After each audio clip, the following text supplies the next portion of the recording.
পাকিস্তানের বিপক্ষে টানা ৩টা টেস্ট ম্যাচ জয়ের রেকর্ড কি করতে যাচ্ছে বাংলাদেশ? নাকি ম্যাচটা ড্র হবে? নাকি বাংলাদেশ ম্যাচটা হারতে যাচ্ছে? সবকিছুই নির্ভর করবে পঞ্চম দিনের প্রথম সেশনের উপর। সেখানে বাংলাদেশকে খেলতে হবে ৩০ ওভার।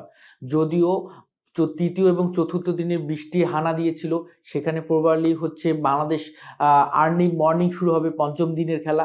সেখানে ৯০ ওভারে খেলা হবে। সেখানে অবশ্যই বাংলাদেশ প্রতিপক্ষকে একটা হেলদি স্কোর দাঁড় করিয়ে সেখানে ৬০ থেকে ৬৫ ওভার যদি খেলতে দেওয়া যায়, তাহলে বাংলাদেশ তার রেজাল্টটা নিজের করে নেয়ার একটা দারুণ সুযোগ তৈরি হবে। সেই দিক থেকে পাকিস্তানের যদি আমরা লাস্ট ২ বছরের ট্র্যাক রেকর্ড দেখি, তাদের ২ বছরে টেস্ট ক্রিকেটে চেস করে জেতার কোনো রেকর্ড নেই এবং লাস্ট ৫ বছরে তারা ৫টা টেস্ট চেস করে জেতার রেকর্ড আছে। তো সেই দিক থেকে অবশ্যই পাকিস্তান অনেকটা পিছিয়ে থাকবে, সেদিক থেকে বাংলাদেশ অনেকটা এগিয়ে থাকবে এবং নিজেদের মাটিতে উইকেটে যদিও এখনো ব্যাটিং ফ্রেন্ডলি উইকেট, অনেকটা উইকেটে এখনো পর্যন্ত কোনো ফাটল ধরেনি, ব্যাটসম্যানদের ফেভারেই আছে, সেহেতু বোঝা যাচ্ছে বাংলাদেশ যদি দিনের শুরুতে প্রথম সেশনে একটু কুইক রানটা তুলতে পারে, একটু হচ্ছে রানের চাকাটাকে সচল রাখতে পারে, প্রথম ৩০ ওভারের মধ্যে যদি বাংলাদেশ প্রতি ওভারে ৪ রান করে তুলে যদি ১২০ থেকে ৩০ রান অ্যাড করতে পারে, যেহেতু চতুর্থ দিন শেষে বাংলাদেশ ১৭৯ রানে লিড আছে, বাংলাদেশ ৫০ ওভার খেলে ১৫২ রান করেছে এবং সেখানে ৩ উইকেট হারিয়ে।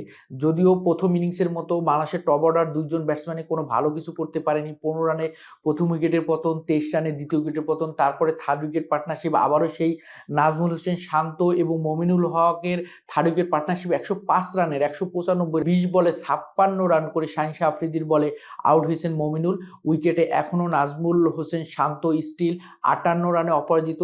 কিন্তু পঞ্চম দিনের প্রথম সেশনে কি নাজমুল হোসেন শান্ত একটু অ্যাটাকিং ক্রিকেট করে দ্রুত তার সেঞ্চুরিটা তুলে নিতে পারবেন এবং সেখানে মুশফিকুর রহিম ১৬ রানে অপরাজিত এবং সেখানে যদি বাংলাদেশ প্রথম ৩০ ওভারে যদি ১২০ রান অ্যাড করতে পারে, ৩০০ রান একটা স্কোর দাঁড় করাতে পারে, ৩০০ রান যদি বাংলাদেশ টার্গেট দেয় পাকিস্তানকে, সেখানে যদি পাকিস্তান ৬০ ওভারে সেই রানটা চেস করতে হয়, প্রতি ওভারে পাকিস্তানকে তুলতে হবে ৫ রান।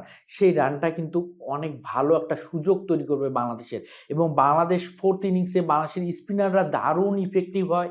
সেই দিক থেকে বাংলাদেশের স্পিনারদের যদি সেই কার্যকারিতাটা বের করে নিতে পারে, তাহলে বাংলাদেশের পেসারদেরও ভালো একটা রোল প্লে করতে হবে। সেদিক থেকে বাংলাদেশের পেসাররা যদি প্রতিপক্ষকে রানের চাপে রাখে, সেভাবে রান বের করার সুযোগ না দেয়, উইকেট টেকিং বলগুলো যদি করতে পারে, তাহলে কিন্তু বাংলাদেশ টেস্টের রেজাল্টটা নিজেদের করে নিতে পারবে এবং পাকিস্তানের বিপক্ষে টানা ৩টা টেস্ট জয়ের রেকর্ডটা হবে এবং সেটার জন্য শুভকামনা বাংলাদেশকে। আল্লাহ।